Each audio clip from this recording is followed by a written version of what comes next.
Well folks, back down the Volley, enjoying the sunshine. I think it's the 12th of April today. Beautiful day. Yesterday it was snowing. That's Scotland for you. Just surveying the scene here. Armadale had a great victory on Saturday, beat Pennicook 1-0. Stave off some relegation worries they had. I think they still need another couple of victories though. But if you can beat the league leaders, no reason you can't beat anybody else. Just thinking of a wee story to tell you. It's not really a story relating to myself, it's just thinking back.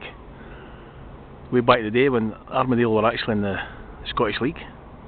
Used to get crowds of 5, 6, upwards of 8, 9,000 here, believe that or not. I'm sure the biggest crowd ever had here was against the Hibs. No offence to my Hibernian friends, but the Hibs would be quite happy getting 9,000 that game now. I think they're jam-packed into the Volley. I dare say the terracing was a bit higher back then. There's some photos of the Volley a few years ago, but not very many. There's one showing the old stand over there. Proper stand, like they used to have at Broomfield, if anybody remembers that one at Airdrie. Sat in the corner. Had a wee stand like that here, going by the old photographs. And where the Arnold Clark guys parked their cars. That's been flattened off. That used to be about another 10, 20 feet higher. Used to come in the gate and have to walk up stairs over a hill to come down.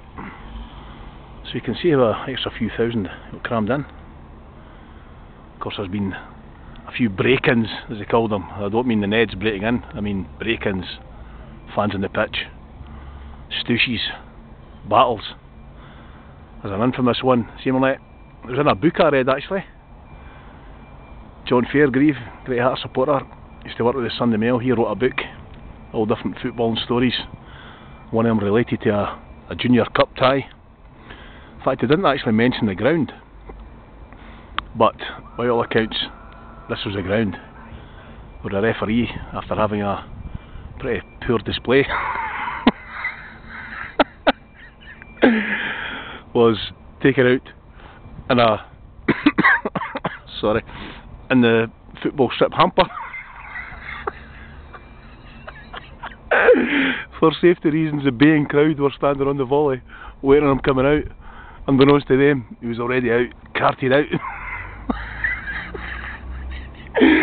So imagine that, the poor referee, he's sitting in his room, he's terrified. There's 500 irate supporters standing out here. No back door, no back window. What am I going to do? Jump in the hamper, ref, he'll get you out. You can't beat stories like that. John Fairgrieve told it well, really good story. Like I say, in his book it wasn't mentioned it was a Volley, but by all accounts, other books I've read, it was the aforementioned Volley. There's been some stories from here. So there you go. The day the referee was carted out in the hamper. Brilliant. Catch you later for more stories from the Volley.